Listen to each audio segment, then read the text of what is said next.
नमस्कार। ऊंचाई और दूरी भाग 3 अध्याय 8 में आज मैं आपको और क्वेश्चन है वो हल करवाने जा रहा हूँ। आप इन क्वेश्चनों को अच्छी तरह से देखें और घर पर अभ्यास करें। यहाँ एक क्वेश्चन दिया हुआ है, एक मीनार के आधार से 9 मीटर और 25 मीटर दूर एक ही रेखा पर स्थित दो बिंदुओं से देखने पर मीनार के शिखर के उन्नयन कोण परस्पर पूरक है, मीनार की ऊंचाई ज्ञात करो। तो यहाँ पर दिया हुआ है ए बी एक मीनार है, इसकी ऊंचाई h मीटर हम मान लेते हैं। हल करते हैं हम इसका। माना ए बी बराबर h मीटर, मीनार की ऊंचाई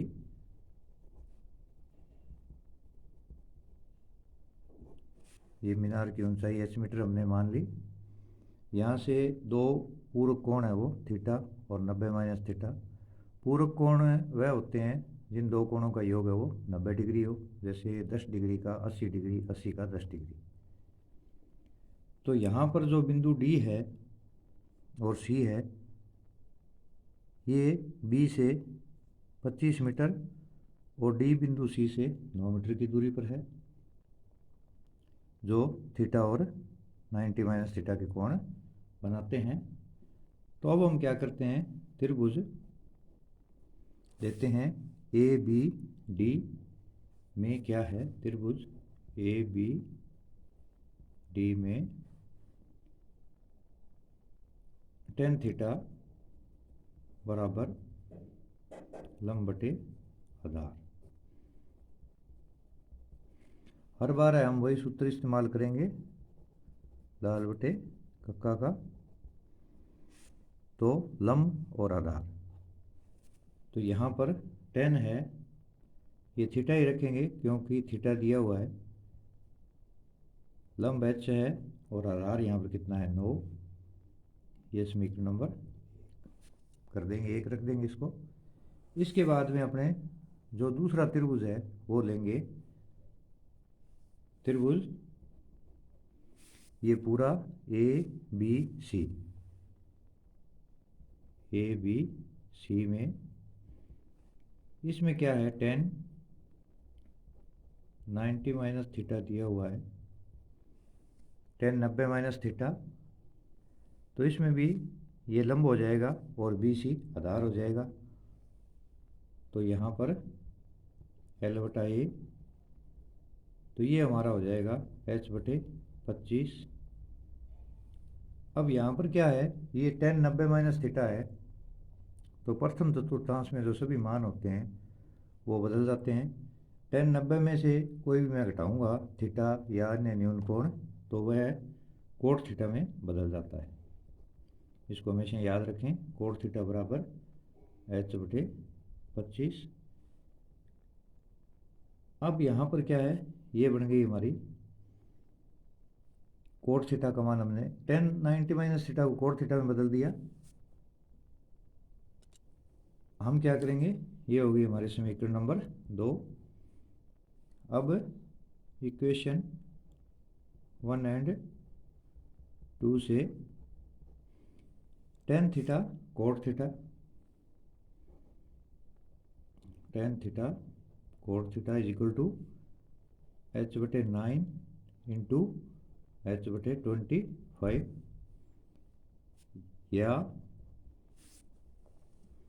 यहाँ पर क्या करेंगे, tan का मान बदल लो चाहे कोट का बदल लो, तो tan थीटा इंटू कोट को हम 1 बटा tan थीटा लिख सकते हैं। ये हो गया h का गुणा करेंगे h स्क्वायर, और ये हो गई 9 इंटू 25। ये tan थीटा से tan थीटा कैंसिल हो गया, या यहाँ पर 1 बच गया, 1 बराबर h स्क्वायर बटे 9 इंटू 25, 1 बटा 1, या इसको हम हल करेंगे, तिरछा गुणा कर लेंगे इसका, h स्क्वायर एकम h square is equal to 9 into 25, या h is equal to under root 9 into 25, या h इज इक्वल टू 9 का 3 बार आ जाएगा और 25 का 5 बार आ जाएगा, इसलिए h बराबर 5 दिए 15 मीटर है वो यहाँ पर मीनार की ऊंचाई है वो हमें प्राप्त हो जाएगी। अब इसके अंदर अपने ये भी क्वेश्चन पूछा जा सकता है कि यहाँ पर अगर 9 की जगह ए ले लूँ और 25 की जगह बी ले लूँ तो क्या होगा, यही क्वेश्चन है वो दूसरे रूप में इसकी ऊंचाई अंडर रूट ए बी भी सिद्ध की जा सकती है। इसको भी अपने करके देखना चाहिए। यहाँ क्या है, प्रश्न के अंदर ये भाषा बदली जाएगी कि मीनार के आधार से ए मीटर और बी मीटर की दूरी पर ये पूर्व कोण पूछेगा और फिर यहाँ पर अंडर रूट ए बी है वो सिद्ध करने का पूछा जाएगा। तो इस तरह से हम इस क्वेश्चन को है दोनों प्रकार से हल कर सकते हैं। इसके बाद में एक और क्वेश्चन अपने लेते हैं। ये कह रहा है किसी अपूर्ण मीनार के आधार से 120 मीटर दूर किसी बिंदु से मीनार के शिखर का उन्नयन कोण 30 डिग्री है। ये कोई अपूर्ण मीनार है यहाँ से और ये इसके शिखर से उन्नयन कोण 30 डिग्री है। ज्ञात कीजिए कि मीनार को कितना ऊंचा बनाया जाए जिससे उसी स्थान पर उसका उन्नयन कोण 60 डिग्री हो जाए।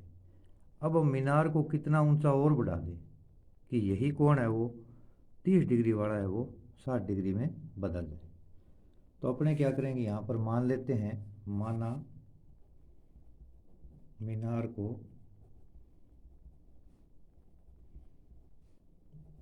h ऊंचाई तक बढ़ाने से कोण 30 डिग्री से 60 डिग्री हो जाता है। यानी ये मीनार यहाँ तक थी, हमने इसको h तक और ऊंचा बढ़ा दिया, तब जो हमारा कोण है वो ये कोण 30 डिग्री था, ये पूरा 60 डिग्री हो जाएगा।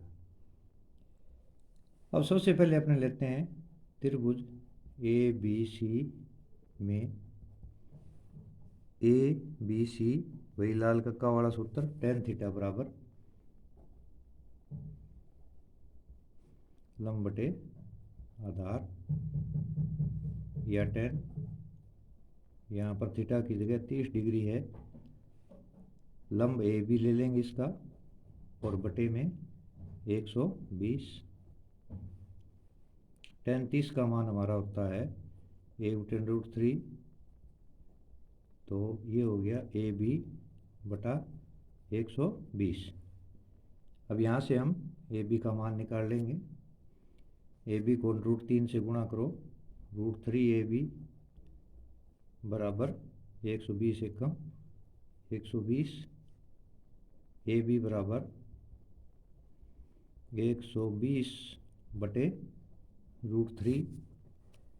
ये गुणा वाली जो रकम है वो भाग में चली जाएगी। हम इस यहाँ पर हर का प्रमेयीकरण भी कर सकते हैं, तो हमारे पास प्राप्त हो जाएगा 120 √3 बटे, इन दोनों को गुणा करेंगे तो ये 3 बन जाएगा और यहाँ पर इसको मैं काट देता हूँ, इसलिए ए बी का मान हमें प्राप्त हो गया 40√3। ये ए बी है वो 40√3 हमें प्राप्त हो गया। अब क्या करेंगे हम, त्रिभुज डी बी सी, अब ये पूरा त्रिभुज लेंगे, त्रिभुज डी बी सी में tan 60 degree is equal to, इसमें क्या करेंगे, ये जो लंब है ये h प्लस ए बी हो जाएगा। यहाँ पर यहाँ से यहाँ तक h है और यहाँ से यहाँ तक ए बी है, तो h प्लस ए बी बटे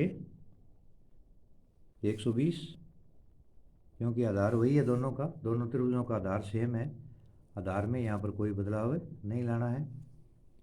tan 60 का मान होता है √3 बराबर एच प्लस ए बी बटे 120, या इसमें हमें √3 बराबर एच प्लस ए बी का मान हमने ऊपर निकाला है 40√3 बटे में 120, यानी यहाँ पर हमने ये ए बी का मान 40√3 निकाल रखा है, तो ए बी की जगह वो मान हम पुटअप कर देंगे, रख देंगे।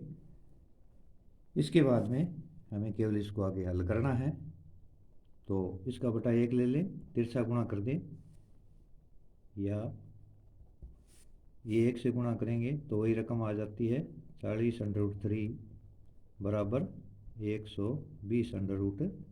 120 को √3 से यहाँ पर गुणा कर देंगे, या आगे और इसको हल करेंगे तो h बराबर 120√3 माइनस 40√3, इसलिए h बराबर हमारा मान आ जाएगा 120 में से 40 घटा दो तो ये रह गया 80√3, ये हमारा आंसर प्राप्त हो जाएगा। यानी जो भी हमारी मीनार की ऊंचाई है वो कितनी बढ़ानी है, हमने 80√3 है, वो हम और बढ़ा देंगे, तो ये जो कोण है वो 30 डिग्री से 60 डिग्री हो जाएगा उसी स्थान पर। तो इसके अंदर हमने क्या देखा, जैसा मैंने आपको पहले बताया था कि इस तरह के सवालों को हल करने के लिए हमें एक समकोण त्रिभुज की रचना करनी होती है। अब इसके अंदर है वो दो समकोण त्रिभुज बन रहे हैं, ए बी सी और डी बी सी। तो इस एक सवाल के अंदर दो सवाल हैं, दोनों को अलग अलग से हल करके फिर एक का मान दूसरे में रखते हुए हम वो इस क्वेश्चन को आसानी से हल कर सकते हैं। तो सबसे पहले हमें सवाल को समझ करके प्रश्न को समझना है, और हर बार एक समकोण त्रिभुज बना करके उसकी सहायता से ज्ञात और अज्ञात राशि कौन कौन सी है पता करके, ज़्यादातर सवाल ये tan पर ही आधारित है, tan थीटा, tan 30 डिग्री या tan 45 डिग्री या tan 60 डिग्री से ही इन सवालों को आसानी से हल किया जा सकता है। तो इस तरह से हमने इस क्वेश्चन को भी है वो बड़ी आसानी से हल कर लिया है। एक और क्वेश्चन मैं आपको यहाँ समझाने जा रहा हूँ। यहाँ पर क्या है, एक समान ऊंचाई के दो खंभे हैं, ये कोई खंभा है ए बी और ये कोई खंभा है सी और डी। इन दोनों खंभों की ऊंचाई है वो समान है, मान लेता हूँ मैं h है, h मीटर है। अब ये खंभे 100 मीटर चौड़ी सड़क के दोनों ओर स्थित है, यानी ये टोटल सड़क है यहाँ से ए से सी तक, वो सारी कितनी है, ये 100 मीटर है।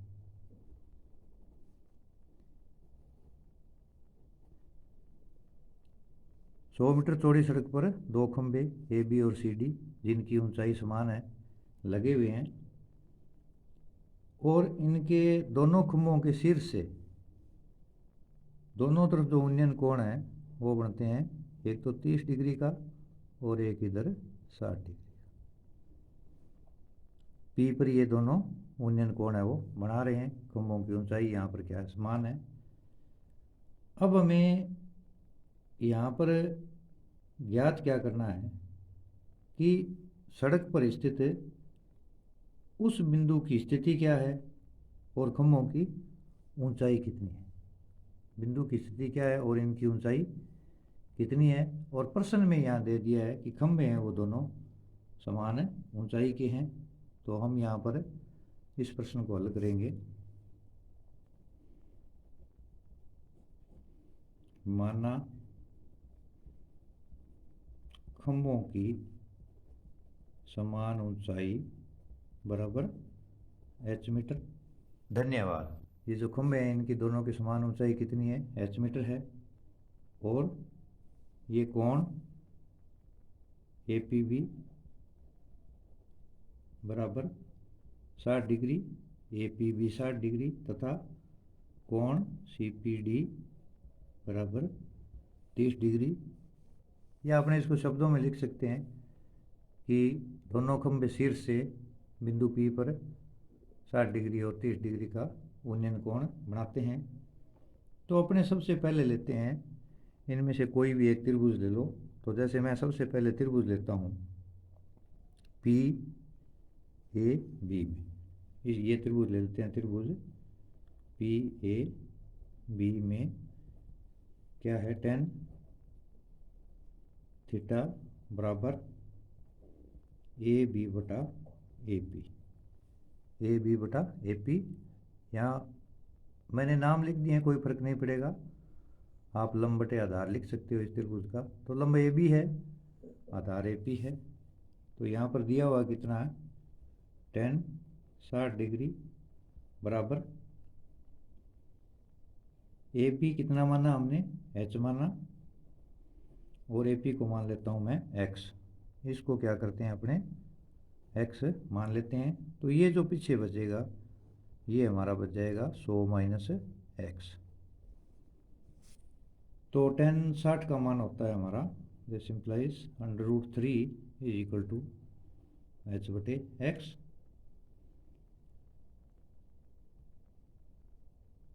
ये अपने एक बार इसको यहीं छोड़ देते हैं कि √3 बराबर h बटे x आ गया। अब यहाँ पर मैं लेता हूँ दूसरा त्रिभुज, कौन सा है, त्रिभुज PCD में, PCD में, ये त्रिभुज PCD। तो इसी में वही फार्मूला अपनाएंगे अपने, tan 30 डिग्री बराबर, ये 30 का कोण बनाता है, तो tan 30 डिग्री बराबर CD बटे 100 माइनस x, या ये भी हमारा h है, h बटे 100 माइनस x। तो tan 30 का मान होता है हमारा 1/√3 बराबर h बटे 100 माइनस x। यहाँ पर लंब h है और आधार इसका कितना है, 100 माइनस x है। तो इसको मैं मान लेता हूँ समीकरण नंबर 1, और इसको थोड़ा सा हल और कर लेते हैं आगे, तिरछा गुणा करते हैं अपने, 100 माइनस x बराबर h√3।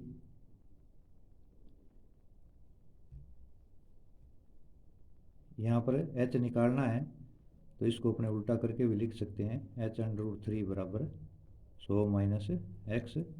इस समीकरण के अंदर अपने क्या करते हैं, इसको भी अपने हल कर लेते हैं थोड़ा सा, बटे में 1 करके, h एकम h बराबर √3x, या यहाँ पर x का मान कितना आ जाएगा, x is equal to h बटे √3 लिख देंगे अपने इसको।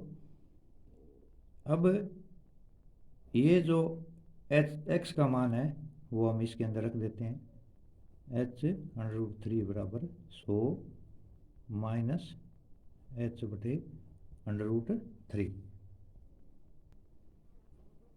अब यहाँ पर x बराबर h√3 है, इसमें अपने सबसे पहले क्या करते हैं, x बराबर h का मान 100 माइनस x बटे √3 तो गुणा वाली रकम है वो भाग में उल्टी हो जाएगी, और यहाँ पर √3 को √3 से करूँगा तो ये 3 हो जाएगा।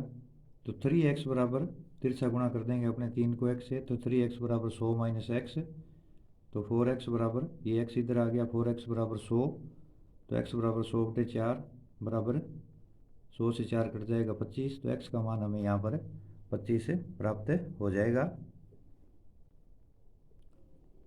तो ये जो हमने h का मान है वो यहाँ से निकाला था, एक बार पुनः आपको मैं बता दूँ कि h is equal to 100 minus x बटे √3।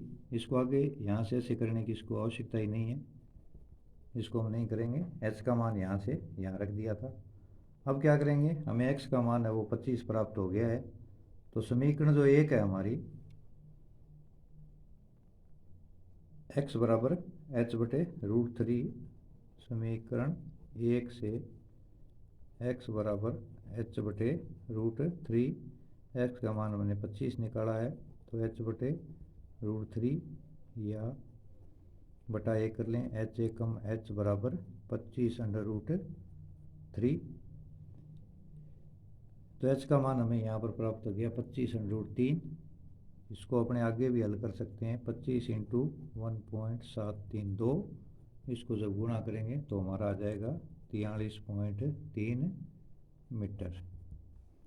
ये इसका मान हमें प्राप्त हो गया। और जो खम्भों की ऊंचाई है वो h 43.3 मीटर आ गई। और जो बिंदुओं की दूरी है क्रमशः वो क्या हो जाएगी, ए से पी एक्स का मान कितना है 25, तो ये 25 मीटर। और पी सी कितनी हो जाएगी हमारी, या सी पी सी यहाँ पर हमारी हो जाएगी 100 माइनस 25, ये हो जाएगी 75 मीटर। तो बिंदु पी की स्थिति है वो इधर से 25 मीटर और इधर से 75 मीटर हो जाएगी, क्योंकि टोटल ये 100 मीटर है। तो इस तरह से हमें वो कोई भी किसी भी प्रकार का क्वेश्चन हो हम उसको आसानी से हल कर सकते हैं और उसका उत्तर निकाल सकते हैं। तो इस तरह से आप भी इन क्वेश्चनों को समकोण त्रिभुज बनाते हुए और प्रश्न को ध्यान से पढ़ करके अपने सवालों को हल कर सकते हैं। फिर भी अगर इसमें कोई समस्या आपको उत्पन्न होती है तो आप मुझसे संपर्क कर सकते हैं। कोई भी अगर चीज़ नहीं समझ में आई हो, कोई क्वेश्चन समझ में नहीं आया हो, तो मैं आपको दोबारा समझाने का प्रयास अवश्य करूँगा। और आपको बड़े अच्छे तरीके से ये जो 6, 7, 8 अध्याय है त्रिकोणमिति से संबंधित है, इनको अच्छे तरीके से करना है। और कॉपी में अपने जो इम्पोर्टेंट टिप्स हैं, सर्वसमीका है या महत्वपूर्ण जो मान हैं उनको याद करें और सवालों को अधिक से अधिक करने का प्रयास करें। इसी के साथ आज का ये टॉपिक यहीं समाप्त होता है। धन्यवाद।